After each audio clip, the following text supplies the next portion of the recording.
Hola queridos hermanos, amigos, es un placer saludarles, deseo de todo corazón que Dios continúe con nosotros, guiándonos.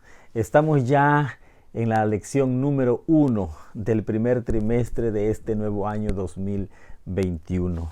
Les habla su amigo el Pastor Paz.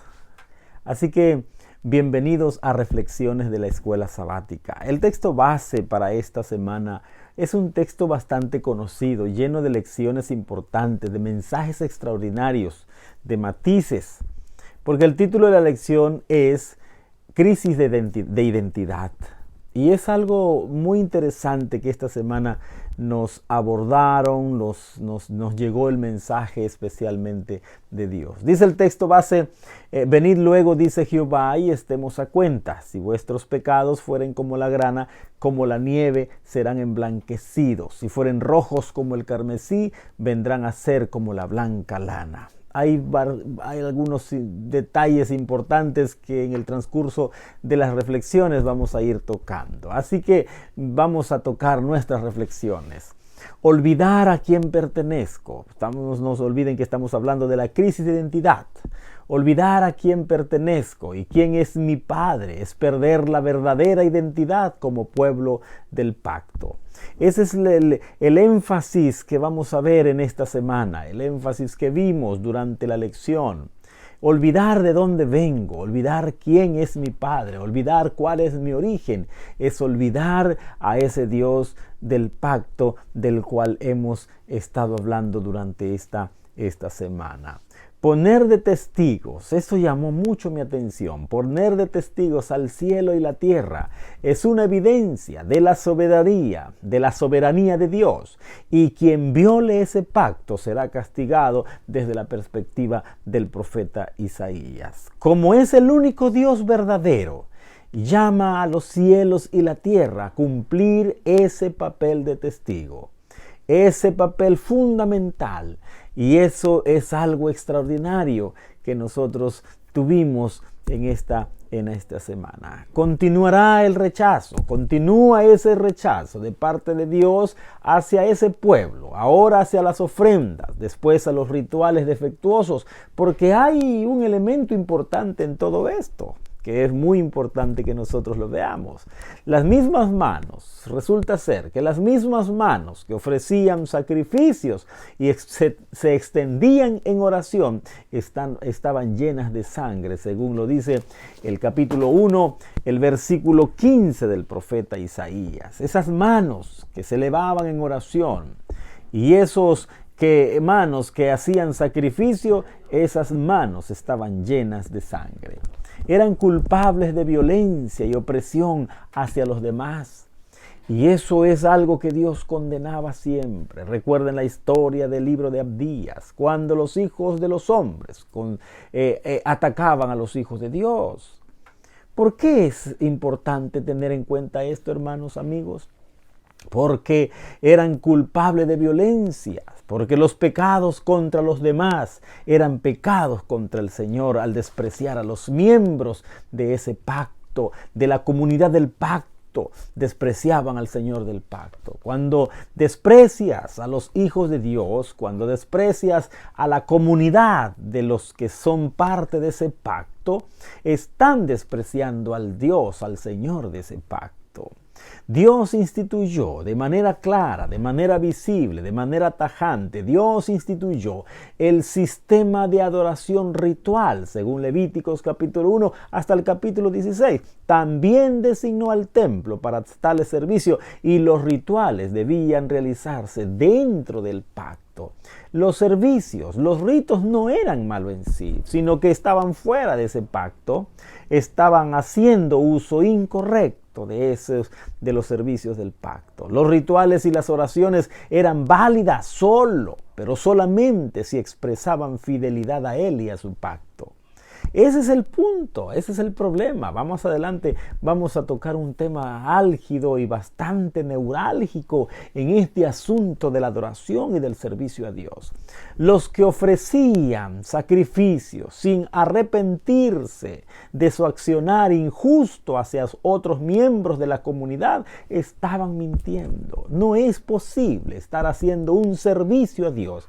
No es posible estar dándole un servicio a Dios con otras intenciones o en otra dirección. Los tales eran sacrificios inválidos y eran considerados como pecados. ¿Por qué? Porque no había arrepentimiento, porque no había ese deseo, porque no estaban conectados con el verdadero propósito de los sacrificios bajo el parámetro, bajo el paraguas del pacto. Eran leales, pero sus comportamientos quebrantaban el pacto. Esa es la anécdota de aquel hombre honesto, pero que no era íntegro. Los judíos, siendo culpables de incumplimiento del pacto, les pide que se reformen a través de una invitación llena de esperanza. Dios está dispuesto, hermanos. Querido amigo, Dios está dispuesto a perdonar si el pueblo razona en arrepentirse de su mal camino. Las aparentes palabras duras de Dios no son de rechazo, son para llevarlo de regreso a Él en ese ofrecimiento de esperanza, de perdón y de gracia que Él nos ofrece. El ofrecimiento del perdón es el poderoso argumento que respalda su llamado para que el pueblo se purifique moralmente. Dios los está llamando al arrepentimiento. Dios nos está llamando al acercamiento. No es rechazo, sino es la tierna invitación llena de esperanza que Dios hace a su pueblo. El perdón en este capítulo y en esta lección es la base de un corazón nuevo para una nueva relación con Dios. Esa es la grasa, esa es la gracia, ese es el eslabón, es el elemento, el ingrediente importante para restablecer una relación con Dios, una relación basada en el perdón que Dios nos ofrece. La obediencia a Dios tiene recompensa comer el bien de la tierra. Es decir, la obediencia siempre traerá resultados y es comer el bien de la tierra. La desobediencia por consiguiente, rechazando el perdón y restauración y además se rebela contra Dios, serán consumidos a espada, según el lenguaje humano que revela el profeta Isaías para entendimiento de las naciones duras, para el entendimiento de las naciones vecinas y para el entendimiento de ese pueblo que se había convertido en rebelde, en un poco tosco, en un poco indómito, ese pueblo al cual Dios había rodeado de amor, ese pueblo al cual Dios había rodeado de misericordia y de amor. Los elementos del pacto que establecían los sacrificios se relata que Dios hizo por lo que Dios hizo por ellos. Siempre Dios va a manifestar lo que yo hice, cómo te saqué, cómo te rescaté, yo te redimí, tú eres mío. El pacto tenía esta característica que Dios siempre va a relatar lo que ha hecho por ti y en favor nuestro y en este caso en favor de su pueblo. Las condiciones, otro elemento del pacto es que las condiciones o las estipulaciones y los mandamientos del pacto eran claras, definidas. Dios les había mandado, esto sí teníamos que hacer. Y ese pacto tenía las condiciones para que fueran efectivas.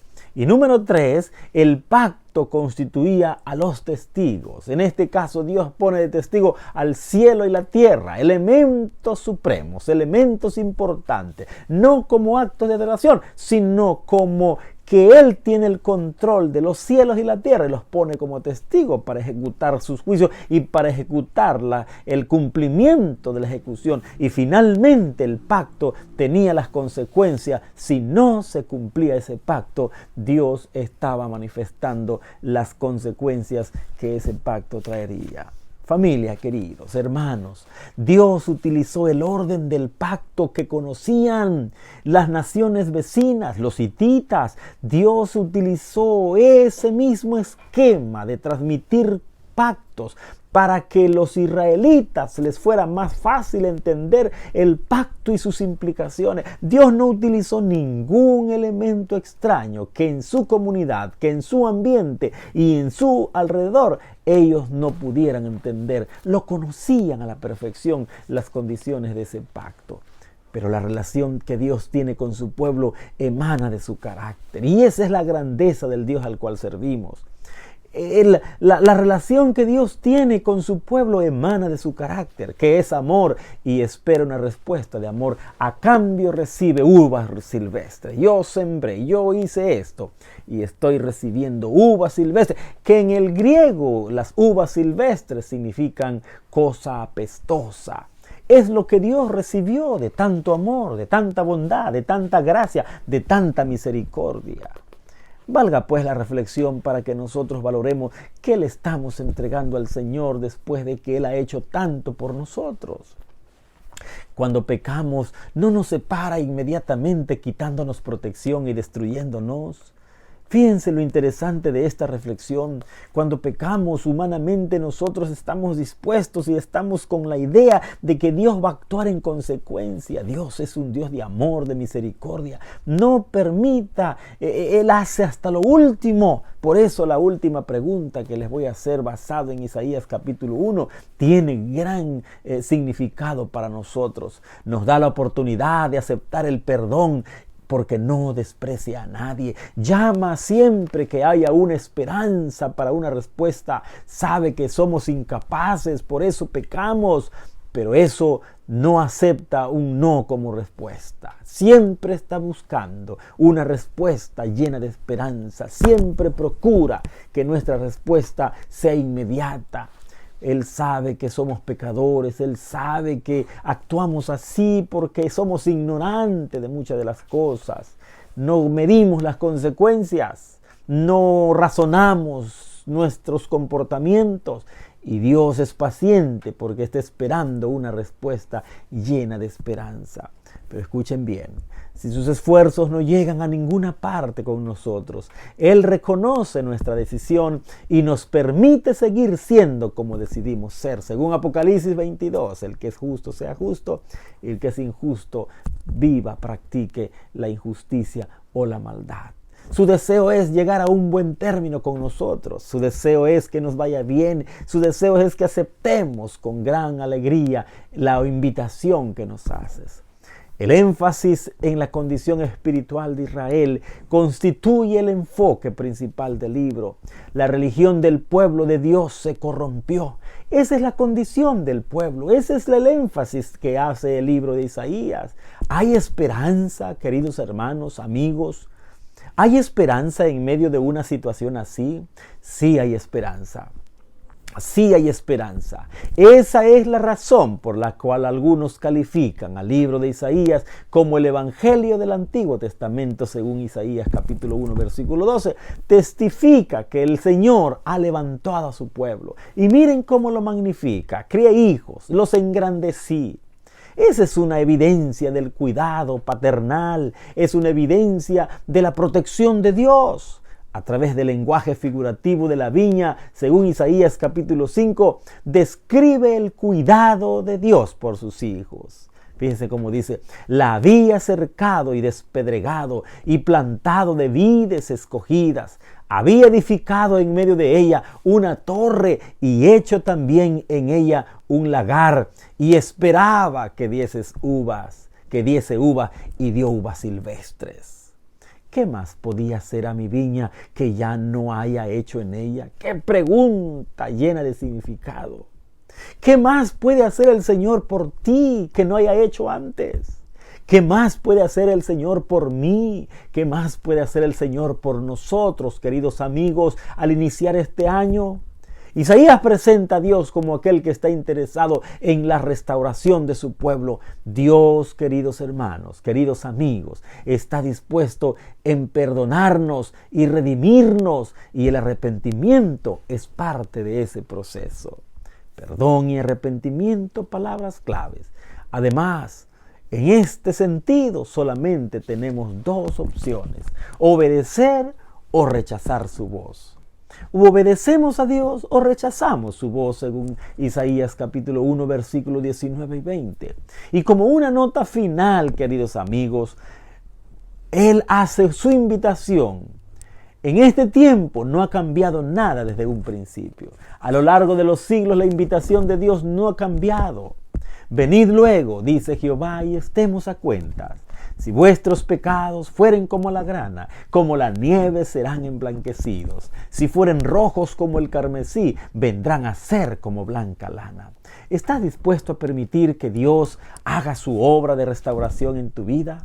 Si no, ¿qué puedes hacer para estar dispuesto? Ojalá, mi querido hermano, ojalá, mi querido amigo, querido familiar, que la gracia maravillosa de Dios te alcance y haga resplandecer su rostro sobre ti. Vengamos a Él a tiempo. Él no está esperando rechazarnos. Él está esperando siempre que haya una respuesta con esperanza. Ahí estará Él para guiar y para conducir a su pueblo. Que Dios nos bendiga. No perdamos nuestra identidad, porque Dios, que aquel que comenzó la buena obra en nosotros, la terminará hasta el día de Jesucristo. Que Dios nos bendiga.